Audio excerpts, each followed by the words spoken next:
Welcome to our first Drinks and Dialogue event of the year.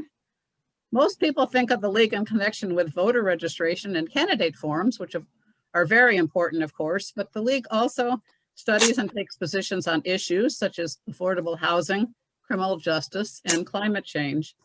This year, the League committed to helping the City of Evanston reach its Climate Action and Resilience Plan, locally known as CARP, goal of becoming carbon neutral by 2050. We are delighted to have a wonderful panel of speakers with us to start the discussion tonight. I will introduce each speaker, then they will make their remarks. If you have questions, please either enter them in chat or save them for the end when we will have plenty of time for discussion. Before we get started, I want to thank Holly Heap and Wendy Pollack for their assistance in putting this program together. So our first speaker will be Rachel Rosner. She's a lifelong Evanstonian, a climate reality leader, and the president of Citizens Greener Evanston. Her background is in education, and her passion is connecting young people with nature and empowering youth activists. She and her daughter Bella were part of the team that organized last year's Climate Strike, which grew to E-Town Sunrise, an activist group with over 50 members. Rachel serves on the ETHS Sustainability Committee and the CARP Implementation Task Force, leading the Community Engagement Focus Area. A Leadership Evanston alum, Rachel is focused on the intersection between equity and sustainability. Our second speaker will be Jerri Garl. Jerri is currently on the Evanston Environment Board, member of Environmental Justice Evanston and the Watershed Collective, both working committees of Citizens Greener Evanston. She also served on the mayor's working group to develop Evanston's CARP plan. Jerri retired in 2018 after 34 years at the United States Environmental Protection Agency, where she managed programs including pollution prevention, municipal solid waste and recycling, as well as groundwater protection, ecosystem preservation, and innovative regulatory approaches. During the previous administration, she worked on climate change mitigation from a material life cycle perspective and served on the agency's Climate Adaptation Committee. Jerri has a degree in geology from Ohio University and completed graduate work in hydrogeology at Kent State University. She and her husband, Charles Smith, are 37-year Evanston residents and have 2 grown children and 1 grandchild.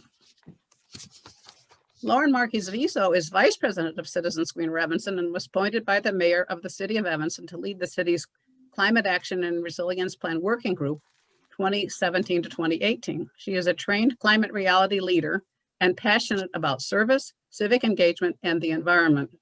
She lives in Evanston and has worked at the Rotary Foundation of Rotary International for over 12 years.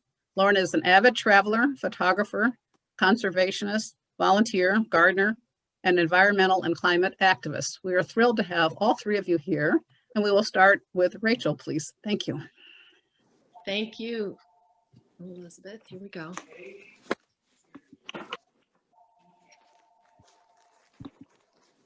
Okay.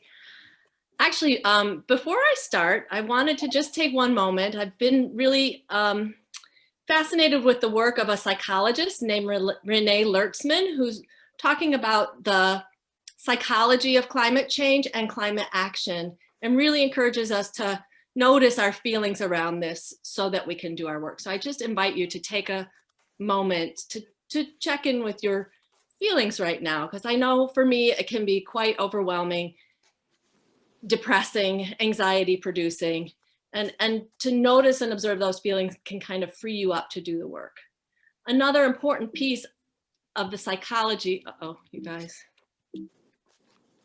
something bad's happening, sorry. I'm gonna keep talking though. Why would it be that I can't advance that? We did come on and practice, but I did not. I'm not gonna do the same thing again. Shoot. How's that look to you? Not, can you see my screen? No. No. Okay. Oh, now it's coming. Here now we have it. Okay, fingers crossed. Okay. Well, this was a formative moment for me. I got to go to Standing Rock in North Dakota. It was a community. 11,000 people showed up around this environmental issue.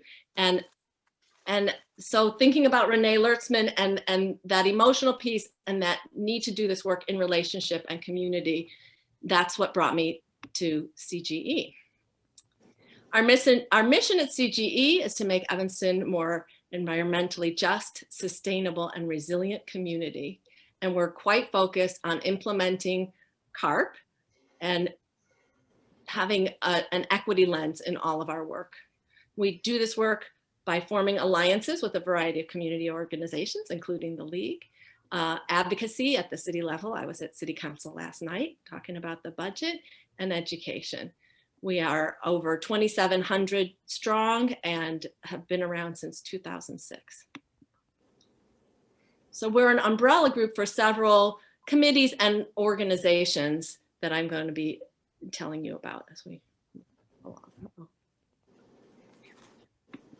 on. Our Climate Action and Energy Committee is focused on promoting renewable energy and energy efficiency at the city and for individuals, and especially lower income and more vulnerable individuals. We're involved with the ETHS Sustainability Committee and really teasing out the climate components of all of our CGE programs and how they support CARP. One initiative and alliance that I'm very excited about is Trajectory Energy and Evanston Community Foundation. So Trajectory Energy sells community solar subscriptions. I actually have subscribed. It's a good deal. It actually lowers your bill a little, increases solar capacity in Illinois, and creates jobs in Illinois as well. And now, if you subscribe, they donate $75 to Evanston Community Foundation's Rapid Response Fund, who has a matching grant. So that 75 becomes $150 for every subscription. So the contact information is there, but we can circle back, or you can ask me later. But it seems like a win-win-win to me, a great way to do good. I'm super thrilled about our Environmental Justice Evanston group that just passed an environmental justice resolution with the city. The impetus for that was the waste transfer station off of Church Street in a predominantly Black and brown neighborhood, but the resolution contains many more aspects of environmental justice. And this group is also helping as CGE strives to center equity in all our work. And they're moving towards an environmental justice ordinance next. Go Evanston is our transportation arm. They are all about active modes of transportation, largely walking and biking, but also public transportation access for everybody. They do great advocacy work as well as education out in the public. So complete streets is one of their emphases. Natural Habitat Evanston also getting it done. Evanston, I don't know if you're aware, is the community as a certified wildlife habitat, because we have so many individual gardens and parks that are certified and have native plants and other qualities that promote biodiversity. So that's something you could do, is get certified. While they are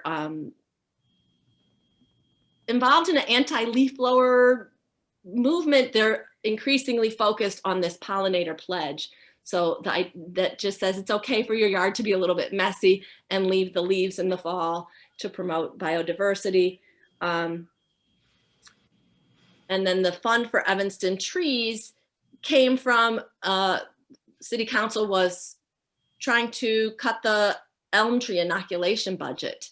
And so Natural Habitat Evanston said, let's start a fund to show them that we are serious about this issue. And it actually worked. It flipped votes and they restored the budget. And meanwhile, we are raising money to support, to sort of fill in that budget and support the trees. And we also just received a matching grant. So watch your email that's to promote the restoration of Harbert Park and the area near the Arboretum along the channel. So that's super exciting as well. So more opportunities to support our work. Beyond Waste Evanston has done these phenomenal repair clinics. They get experts who know how to fix everything from bikes to skirts to furniture to appliances, and teach you how to fix it. So that circular economy and, you know, reduce, reuse, recycle is a hierarchy, right? Repair is on that list as well. Watershed Collective, again, alliances, advocacy, and education around stormwater runoff is really kind of the main climate resilience piece of their work. As that makes me want to go back and talk about trees for another minute. I guess I can do that at the same time, right? As we see more flooding in the face of the climate crisis, we need those mature trees to drink up that flood water to mitigate the effects. The trees also obviously cool the air and sequester carbon. Watershed Collective is promoting rain gardens to help address this stormwater issue, impermeable pavement, and beach cleanups are something you could get involved with at any time.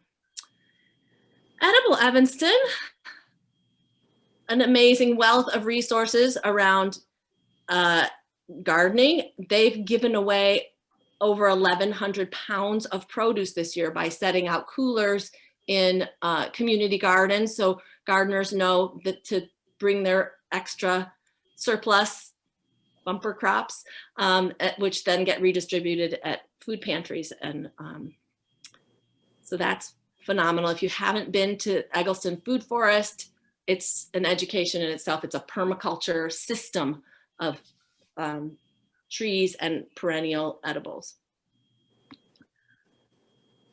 So I feel like this is when my Standing Rock moment kind of came full circle at that climate strike last year, where 500 Evanstonians turned out, and from there I have found this community in which to do this work. We used to have green drinks. We're still figuring out our ways to engage with community on that educational front. The cities, well, I think you'll be hearing about the CARP implementation task force thing, but education and outreach is a big piece of our work, in addition to showing up for city council. So highly encourage you to check out our website, the Eco Hub. It's a little bit tricky to navigate, but there's a calendar and a map, and there are actually hands-on like restoration and gardening opportunities and lots of other volunteer opportunities right there. Sign up for our newsletter. Follow us on social media. That is all. Thank you. Stop share. Okay. Oh, that was great. Thank you so much, Rachel. Thank you. Jerri, are you ready? Oops, she's muted. Oh, we can't hear you, Jerri. No. Jerri, we can't hear you. There we go. Can you hear me now? Yeah. Okay. Yes. Sorry, I'm a little slow on this screen sharing thing. Let me see if I can figure this out.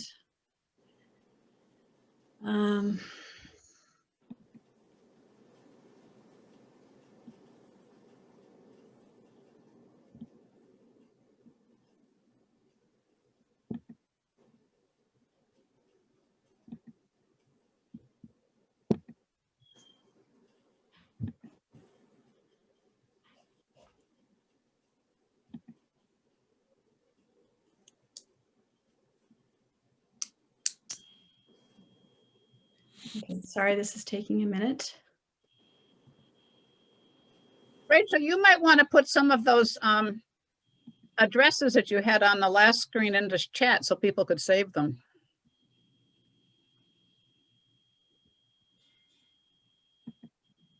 I agree with that. It's Marcia Baum. I'd be happy to contribute. Thank you.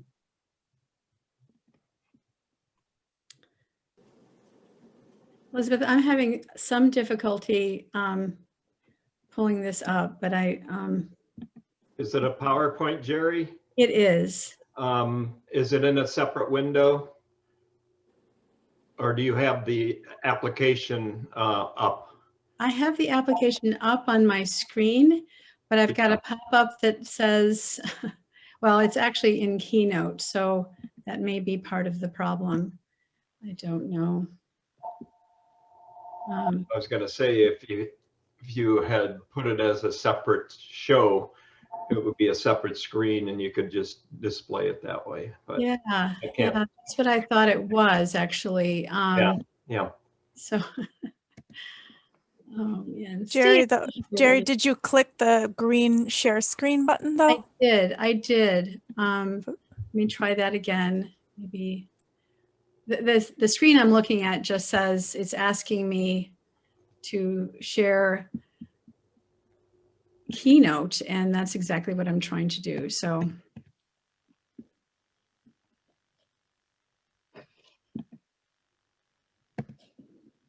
Gosh, I'm so sorry, guys. Maybe the next speaker could start and you can come in. That would be fine. Yep, Shall we do that? that's fine. Okay, Lauren, do you want to start then?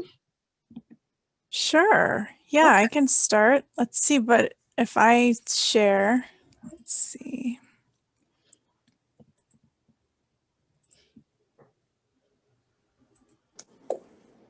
Oh, wait, all of a sudden it just Does it worked. work? Okay. Stop wait. share. Okay, go ahead, Jerri. Okay. Well,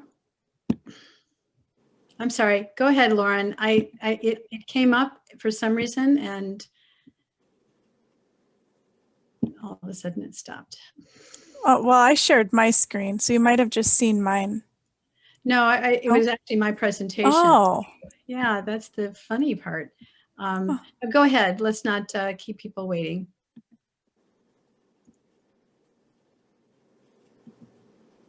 Yeah, go ahead, Lauren.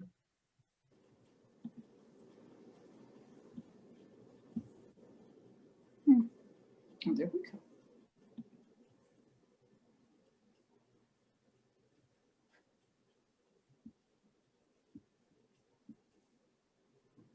Lauren, you're muted. okay. Yeah, I was just unmuting. All right. Hi, everybody. I'm going to chat a little bit about personal climate action. So I am the current Vice President of CGE, working closely with Rachel and also closely with Jerri, because Jerri and I were on the CARP CARP task force together. So here we go. So let's talk first about what is a carbon footprint anyway. So a carbon footprint is the total greenhouse gas emissions caused directly and indirectly by any person, entity, event, or product. And it consists of various greenhouse gases. So we have carbon dioxide, methane, and nitrous oxide. So how do we get to a nice, neat one measurement? So the differences between these gases are accounted for by this calculation called GWP, or global warming potential, based off of the carbon dioxide equivalent. So that's the common denominator. And so using this calculation, ta-da, we have one unit of measure for comparison of a carbon footprint of greenhouse gas emissions measured in metric tons of carbon dioxide equivalent. So you will start to hear me talk about CO2e, or carbon dioxide equivalent, or tons of CO2 equivalent, just so that you are familiar with that term moving forward. So when we're thinking about footprints, we need to think about individual versus collective. So each American on average emits about 20 tons of carbon dioxide a year. Each household is on average about 48 metric tons of carbon dioxide a year. And the entire US is at 6 billion tons of carbon dioxide equivalent a year. So you can see how that amplifies really quickly, going from the individual to the collective level. So here in Evanston, where are we as a community and where are we going? So from our last data set available for our greenhouse emissions inventory from 2017, the community as a whole has a carbon footprint of 785,122 metric tons of carbon dioxide equivalent. So you can see in this pie chart that the majority of that is attributed to electricity at 44%, natural gas 36%, transportation and mobility 17%, waste at 2%, and then municipal or city operations at 1%. So I want to just draw quick attention specifically to the biggest users or producers of emissions, which is electricity and natural gas. And I just wanted to break down the residential versus commercial so you have a visual of that, because we can talk about reducing our footprint in our homes, our residential homes. But if you look at commercial, it's about 2 times 3, there's like a third of it is residential and then 2/3 commercial. So without thinking about the collective, going beyond personal and residential to also including commercial, we're not going to be able to tackle this problem, right? So this just shows you the stark difference between residential and commercial sources of greenhouse gas emissions in Evanston alone. So this is a bit of where we're going or where we're hoping to go. So the Climate Action and Resiliency Plan has laid out some ambitious goals for us. And we need to be ambitious because we are up against the fight of our lifetime, of the planet's lifetime, it seems, to really get this climate crisis under control. So we have achieved since 2005, a 24% reduction in emissions in Evanston, which is great. So the plan sets forth our trajectory, which is this green line going down. We aim to have a 50% reduction by 2025, 80% by 2035, and reach carbon neutral or 100% reduction based off of 2005 numbers by 2050. So that's where we hope to be going. So this is just a snippet of the overall goals laid out in the Climate Action and Resiliency Plan. I'm not going to dive too far into this, but I do encourage anybody who's interested to go to the city's website and take a look at the plan and see what's in there, see how you can be engaged on helping us achieve these ambitious goals. So I want to speak a little bit about the myth of individual actions as the solutions, as a solution to climate change. So in this fun cartoon by Tommy Siegel, we see that he really captures some myths that we've been fed over the decades. So in the 80s, the characters are saying, pick up your litter and save the earth. In the 90s, we were told, recycle and you can save the earth. In the 2000s, it was reduce your carbon footprint and you can save the earth. By the 2010s and into now, the 2020s, the message from the father to son is completely restructure global economic systems and you may be able to save a remnant of humanity. So we've got to really be realistic about individual actions and kind of the myths that have been perpetuated over time. So we need to remember that the fossil fuel industry has popularized the ideas of things like recycling and the carbon footprint. They're part of their strategy around, and they put a lot of spin around messaging regarding certain things. The strategy was to shift the blame onto consumers rather than on the producers, right? So blame is shifted onto consumers. Consumers feel bad. It's their fault. They have to fix what they're doing. Producers get to keep doing what they're doing without ramifications. So the focus shifted to personal choice rather than addressing the corporate roots of the problem. So this is one strategy that relies on guilt and diversion, putting the onus on the consumer to do better. So it keeps people in this constant consumer mindset. It also keeps people focused on holding themselves accountable and slightly distracted and not necessarily holding the systems accountable, not holding the companies accountable, not holding their governments accountable, who are the real perpetrators of these problems. So many of you may have heard of or know Bill McKibben. He's the co-founder of 350.org, environmentalist, climate activist. And a recent quote just from an interview that he gave this month was, the way that we're actually going to lower carbon footprint is to stop burning carbon-based fuels, which is precisely the thing that the fossil fuel industry is desperate to avoid us doing. And the industries have been desperate to avoid us doing that this whole time. So we're up against a lot, right? We're up against power, money, special interests, people not wanting to change, companies not wanting to change. How do we really stop this, right? So I'm hoping this is going to load. Okay, good. So I just want to play you a snippet of an interview with Greta Thunberg from last September, where she gives an awesome answer to this question.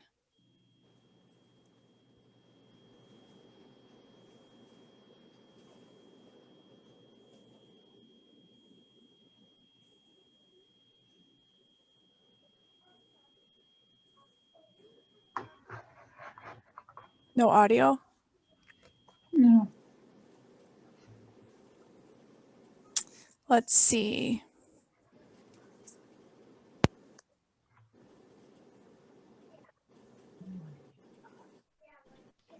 I'm going to try to use my computer audio to see if it'll work. Can you guys hear me? Yes. Okay. Let me see if it will play loud enough.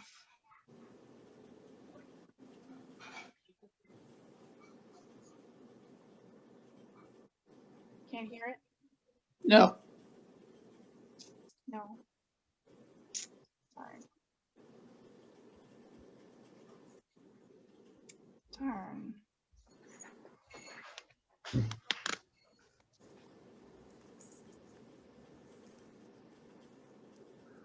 Okay, well, I can't share the audio with you, but it was powerful to hear her say it herself, but I will just You tell could what link she that said. video in the chat, Lauren, or I can. I will, yeah.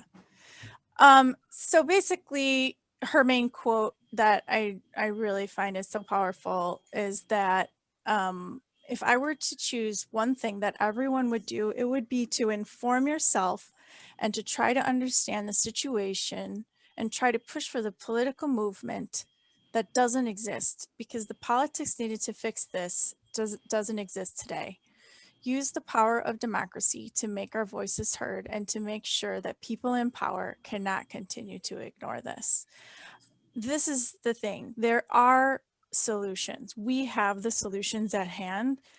What doesn't exist is the political will to implement these solutions. So we really need to push on that front. So we need to think about moving from consumer mindset to active citizen mindset. We need to kind of change our climate guilt or hopelessness into climate action. We need to think less as an individual and more as a collective. Human solidarity is key in this movement. We need to join together with others in movements that are taking action locally, nationally, and internationally. And Citizens Greener Evanston, little plug, is one of those organizations. So we need to compress the work of 40 years into just 10 years, according to the IPCC, which is intense. So we can only do this kind of work together. So we've got to build the best team possible to take this on. So I want you to think of taking action, but taking action in different ways, right? There's power in individual action as part of the solution, but we can't rely on it to be all of the solution. But part of your individual actions can be for systemic change. So when I'm talking about systemic change, I'm talking about full on in the streets, climate activism, or supporting that financially. I'm talking about contacting your legislators, participating in policy development and political change, holding companies directly accountable, conservation and expansion of natural areas, not only in your region, but around the world, supporting girls' education worldwide, and supporting family planning. Because actually one of the biggest issues is the exponential growth of the human population, which is putting extreme pressures on our planet. Then we're also talking individual actions, and this is for behavior change. So we're looking at the systemic change and the behavior change, right? So this is the pieces like switching your home to renewable energy usage, eating less meat or no meat if you can manage it. I always intend to do that, and then I smell bacon and it's like, oh, just can't handle it. Walk, bike, drive, adjust your transportation habits. If you have a car, switch to electric or hybrid. Don't waste food, weatherize your home, conserve water, increase the energy efficiency of your home. These are some of the top most powerful individual behavior change actions that you can do.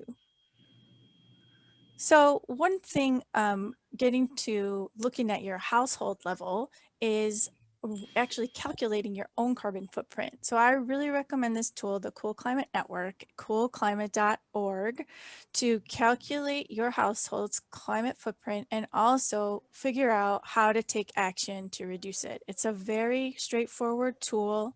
It's based off of the latest data down to your zip code and even those 4 little digits after that specify further like what your zip code is. So it's very accurate and gives you an easy tool with which to take action, like measure it, take action, and understand measurement wise what your actions will result in terms of reduced carbon footprint. So I would also like to point you to some really great new materials. I recommend listening to the podcast, A Matter of Degrees by Catherine Wilkinson and Leah Stokes. They have 2 podcast episodes out right now, both of which are great, and I highly recommend following this podcast. If you enjoy reading, I recommend the book, All We Can Save, Truth, Courage, and Solutions for the Climate Crisis by Ayanna Elizabeth Johnson and Catherine Wilkinson. And then Calculate, using that cool climate calculator, understand your carbon footprint, figure out how to shrink it, and then participate. I really recommend joining the Drawdown Eco Challenge. You can create teams to join this challenge together, or you can join as an individual. It gives you a full spectrum of actions to take. You select them and then report over 21 days how you've done on those challenge items. So it's a really engaging resource that brings people together in a community to take action that's actually measurable. So for example, if you created a drawdown team, you could see how effective your team was in drawing down carbon from the atmosphere. So, and how effective you are at fighting climate change. So these are just some resources that I want to share with you, and we can share these in the chat also. So going back to the CARP plan. So CARP is a plan for our community. So this is our climate action plan, and we really need you on the team to help us advance CARP. Think of it as Team Earth. I let you on the team. Everyone's on the team if you're willing to be so. And my child is running around in the back of me, so sorry. I really encourage everyone to stick with taking individual action, but think of those systemic actions you can take and those behavior change, not just relying on the behavior change items. So just think about joining the collective to multiply your impact. We have a special guest. Silly. So this is another resource that I'll be sharing with you after the presentation. It's called a My CARP, or a My Climate Action Resilience Plan. So I've just broke it out into categories: your voice, your choice, a home section for you to select meaningful actions in your home to address climate change, a food section, as well as transportation and resilience, how you can build resilience at home and in your community. And Maya Angelou told us that we need to do the best until you know better. And then when you know better, do better. And we really know better by this point. So let's all work together to fight climate change, because don't you think our home is worth fighting for? I do. So happy to answer any Thank you so questions. much, Lauren. Boy, you really are inspiring, especially looking at the systemic issues out there. I thought that was really helpful for us to think about that as Thanks, well as the Elizabeth. individual action. Thank you. Thanks. Jerri, are you ready now?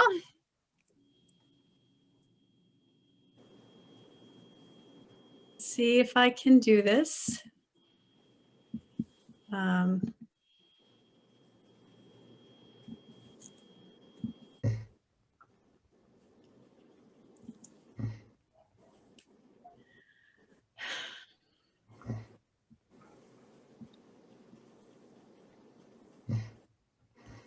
Okay, it looks like I'm screen sharing. I just have to find the presentation now. But are you seeing my screen? Yes. Okay, so let's get rid of that. And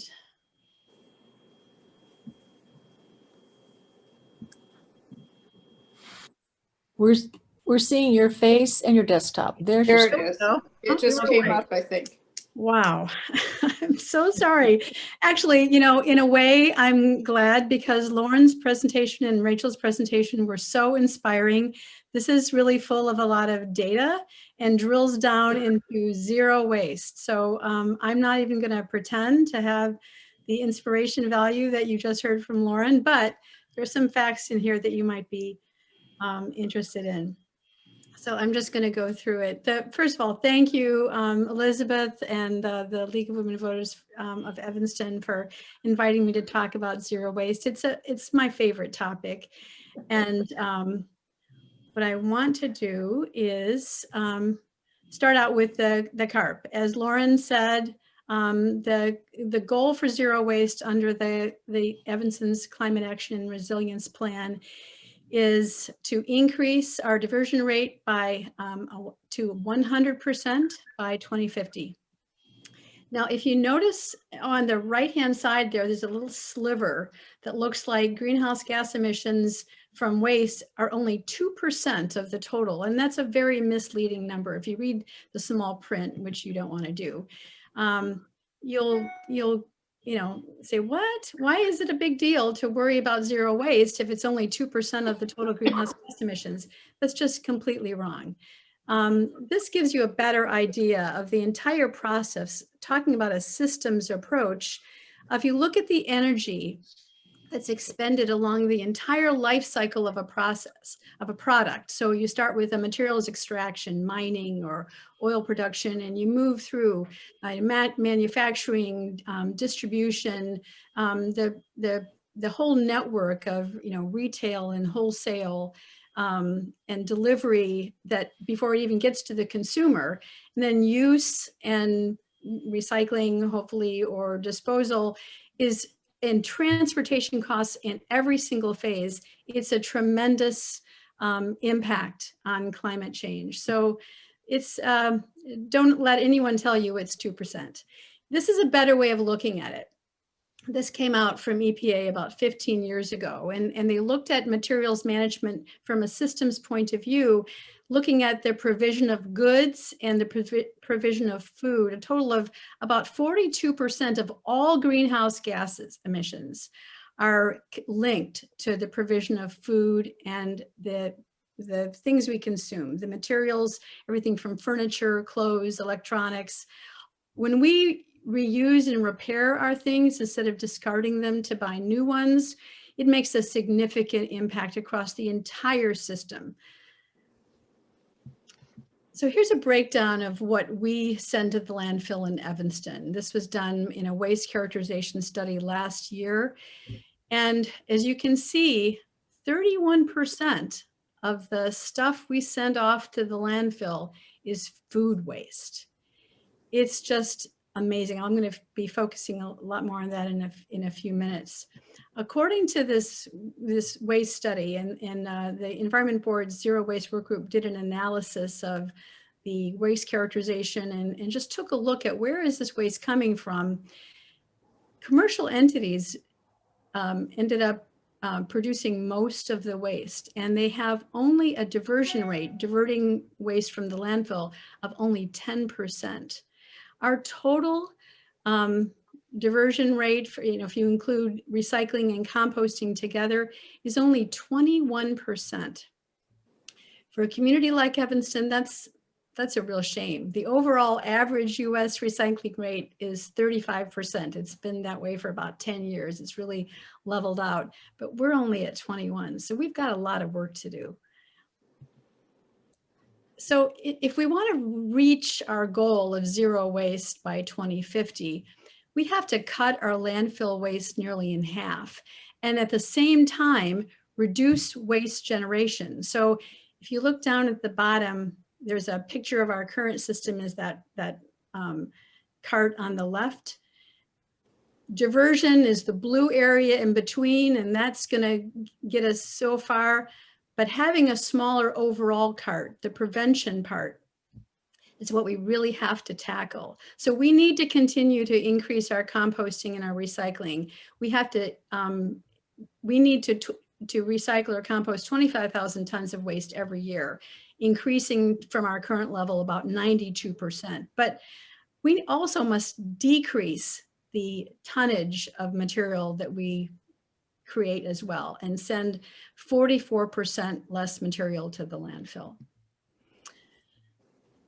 So we have this zero waste goal, and I think there are 6 things that I wanted to share with you tonight that we can do to help support that goal. Number 1 is we're going to be creating a zero waste strategy, and once that's figured out, it's going to be done in concert with all of the stakeholders in Evanston. And it's clearly a very, the public needs to be involved and engaged, and we need to figure out what's the best approach for the Evanston community to do a zero waste strategy. But in the meantime, we can take responsibility as consumers. And as Lauren said, the individual actions are, can be a distraction, but we can make choices as consumers. We need to prevent food waste. We need to reduce the food waste that we put into the garbage, and we need to compost. We need to repair and reuse. Rachel talked about the repair clinic. We need to continue to recycle, but recycle better. We need to reduce contamination and become expert recyclers. And finally, we need to become aware of the ordinance and policy changes within the City of Evanston, including the upcoming revision to our plastic bag ordinance. So the first one, as consumers, you heard a lot of this already from Lauren. There are things that you can do. When you get to-go food from a restaurant, bring your own container if they will allow you to do that, or pack leftovers in your own container. Use old empty food jars to store food products instead of buying special plastic containers. Purchase a service or an activity as a gift instead of a material thing. And of course, buy local so we can all reduce transportation costs. Preventing waste is really key. So the idea there is that you're not creating something for the compost bucket in the first place. You're shopping smart. You're looking at your refrigerator before you go shopping at that wilted head of lettuce. Maybe you're chopping it up and you're making pesto with it. You're eating within the season. You're buying locally, especially if the farmer's market is around, and you understand expiration dates on your food labels. You understand that the use by date and the sell by date are different for a reason, and you don't get trapped into throwing away food that's still nutritious and fresh. The food waste deal is big.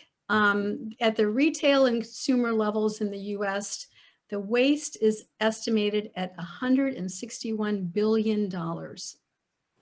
That's an enormous amount of resource that could be used for other purposes, to create food, to subsidize farmers, and yet still have food insecure families is just unconscionable. In 2018, over 11% of U.S. households were food insecure, including families in Evanston. And it calculates out to 37 million Americans, of which 11 million are children living in food insecure households. So this is a big behavior and societal issue. Wasted food also equals wasted resources. 25% of all of our fresh water use, mostly through irrigation, is dedicated to food that ends up being wasted or thrown away or just landfilled. It produces growing that food it uses up enough energy to power the entire country for more than a week on enough land to feed all the hungry people in the world. So we really need to think about how we shop, store, and prepare food so that we don't end up with wasted food. We like to say there's a food recovery hierarchy that we should follow. First and foremost, prevent the waste to begin with. Then we need to feed hungry people, followed by feeding animals. And then there are industrial uses like use of coffee grounds for soil nutrition, and use of oil and greases for biofuels. Those are things that come up before composting or landfilling. In Evanston, we really want to emphasize donating our unwanted, fresh, nutritious food and to continue to encourage universal composting. And that means commercially, institutionally, as well as in our own homes. We need to expand and establish new food donation programs. We need to really learn about food insecurity in Evanston. I think we've learned a lot through this COVID experience where families were dependent on lunches for their kids at school and found themselves at a loss. I had a very interesting conversation with Mary Beth Shea at Collective Resource Compost, and she was talking about how they're encouraging communal composting with your neighbors to save money, where you get a cart and it has to be on somebody's property. Somebody has to be willing to kind of manage it because it doesn't work if it's in the alley. But you all chip in and you share that composting service. You can also go to your favorite restaurant and bakery and ask them if they're donating their unsold fresh food and if they're composting. And if not, encourage them to do so. I also wanted to mention that the City of Evanston is having their pumpkin collection event on November 7th. And that's a fun way to make sure that your pumpkin is getting composted accurately or correctly. And Collective Resource actually has a pumpkin smash website where they can supply a tote for you and your party, and you can have a fun time with smashing your pumpkins if that's the thing that you want to do. Then in terms of repairing and reusing, I think this slide is out of order, but again, we're back to prevention. We're looking at the repair clinic as a great example of how you can prolong the life of your material goods, your clothing and your appliances, lamps. They have experts, as Rachel described, and they really train people. They help people repair their item, but they also train you how to be more self-sufficient. The Evanston also has a free cycle network. I just posted something on there when I found out that the library doesn't take old encyclopedias. I'm hoping somebody wants a set of encyclopedias. If you know anyone, let me know. And also a tool library. So, you and your neighbors don't have to purchase new tools. You can, come up with a system of sharing where everybody has access to a tool when they need it. The City of Evanston has a great campaign and it's easy to access. Just go on the Evanston website and type in recycle. You'll get a wealth of information about how to recycle and what not to recycle. Their No campaign is on some of the, if you've noticed, on some of the recycling trucks. And you can go through all the different examples of things that you should avoid. But really make an investment in becoming an expert recycler. If you have any questions, call 311 and ask. There's really nothing worse than guessing. I think I don't know if I have a slide for this, but there's a concept called wish cycling, which is, kind of enthusiastic recyclers will just kind of put it in the recycling bin and hope that when they get to the sorting facility, they'll know what to do with it. What actually happens is it gums up the system, it breaks it down. Sometimes they have to shut the entire line down while they fish out bags. And it can also harm some of the employees because they're hand sorting along a major conveyor belt. If you put the wrong stuff in there, it's really bad. So keep your recycling, follow the guidelines that Evanston puts out there and become an expert recycler. So finally, I just wanted to, put a word in for the revised plastic bag ordinance. This is coming up.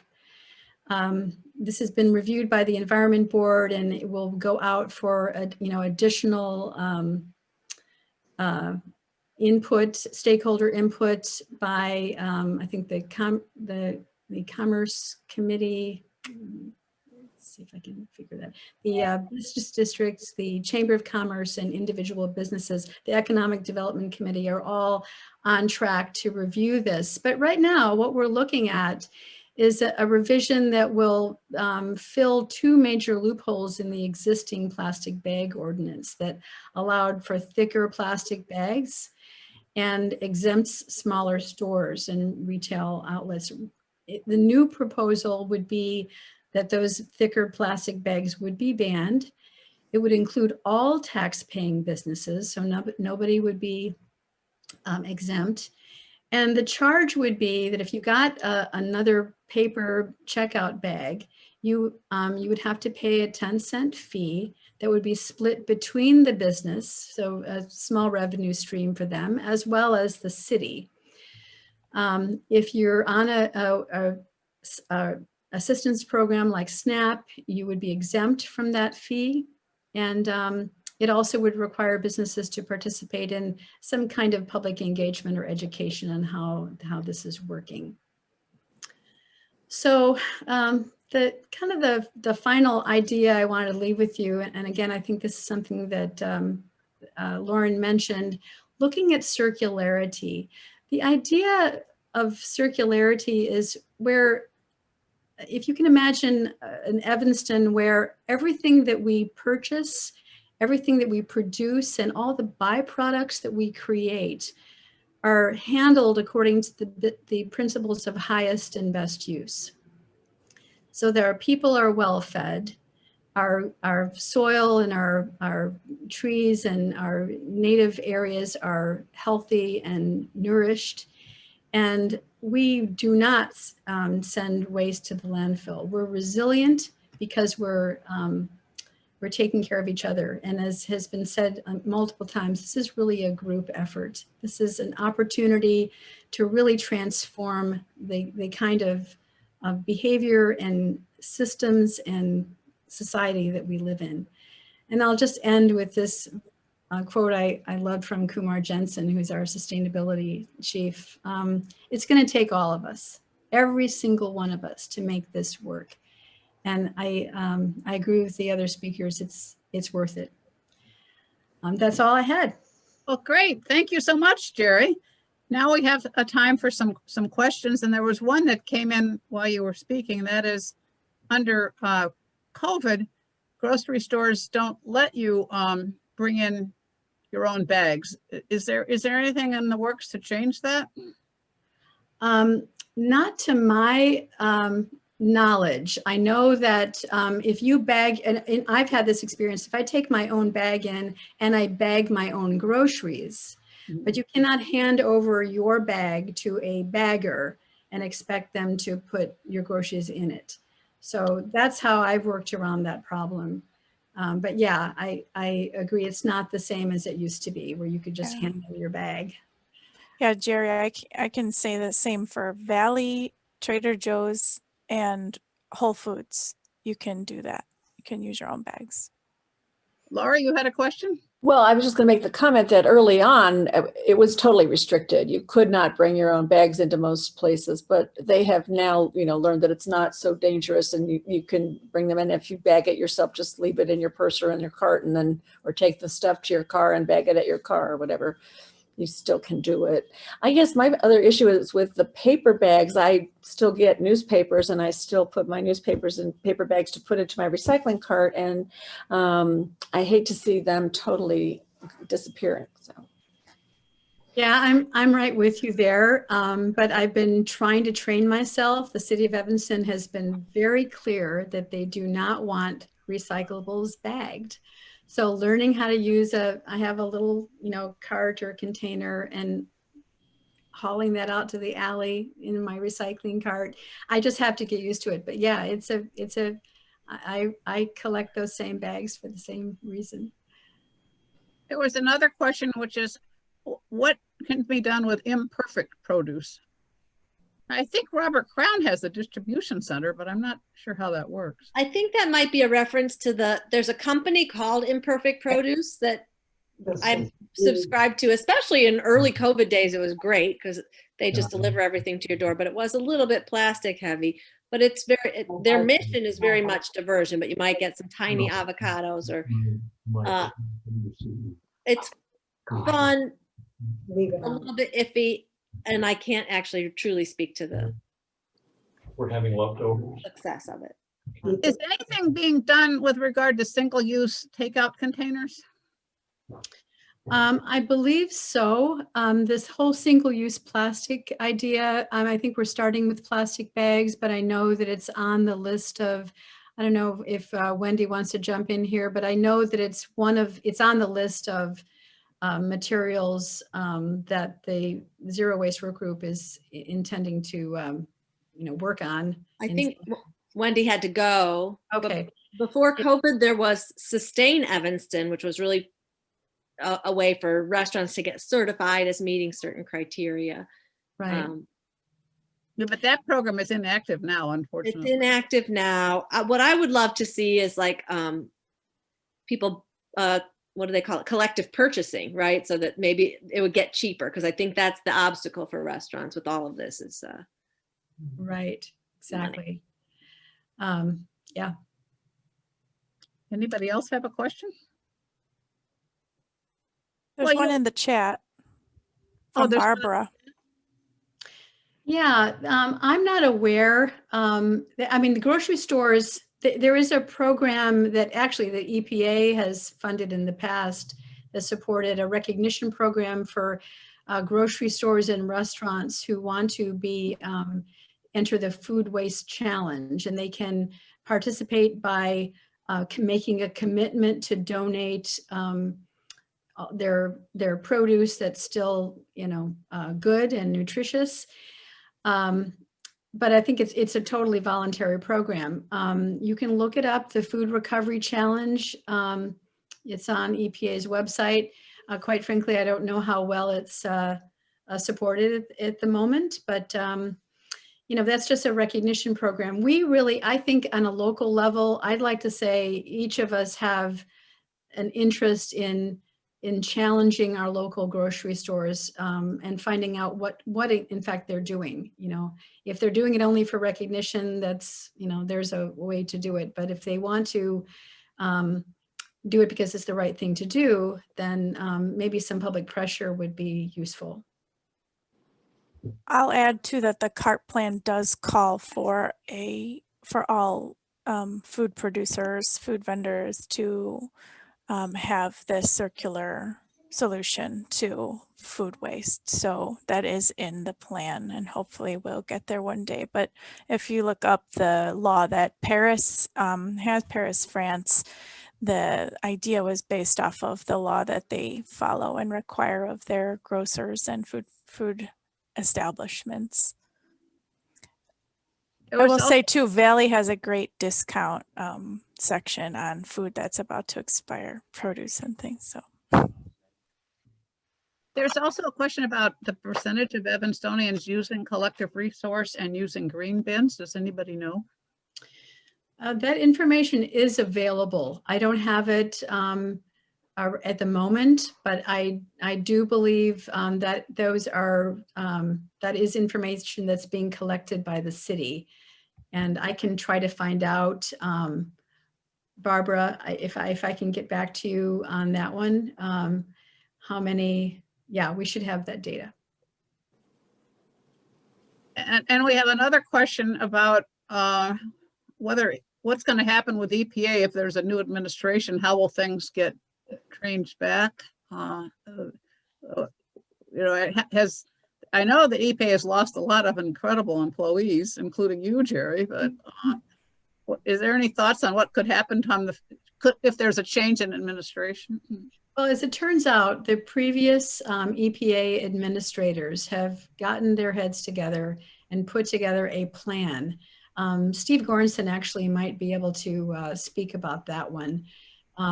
It's a roadmap for basically restoring EPA. Wow. I would be very, I mean, we're just all tossing As part of our 50th anniversary, the headquarters and all the administrators got together and formulated this plan, and it goes out to everybody. You know, Jerri and I worked at Region 5 here in Chicago for many, many years together, and we have an alumni association right here, and about 250 people at EPA employees, ex-employees, former employees, and alumni who get together or will get together for our 50th anniversary Zoom thing. But we still are pretty active as far as alumni in supporting not only the national level but the local, and that's where we're at now. You know, Jerri and I are working the community now, but and maybe surrounding counties, but we're still meeting. We still talk about these issues, and we're still supporting the regional office in some fashion, and we will continue to improve what the situation is. We cross our fingers and go forward. A lot of what the administration put together really, I don't think actually panned out in the end. So I think EPA employees are dedicated in the trenches, and they continue to do their job in spite of the political upsets. And yeah, a lot of people did retire early or whatever. A lot of good people, but there's still excellent people in the trenches. Well, that's really very encouraging. Thank you for sharing that with us. Mm-hmm. Are there any other questions? Well, a big thank you again to Rachel, Lauren, and Jerri for such an interesting evening. And I believe that we'll be able to put this presentation on the League website should people want to take a look later. Thank you. Thank you. Thank you. Thank you. Excellent presentations. Excellent. Yeah. Yeah.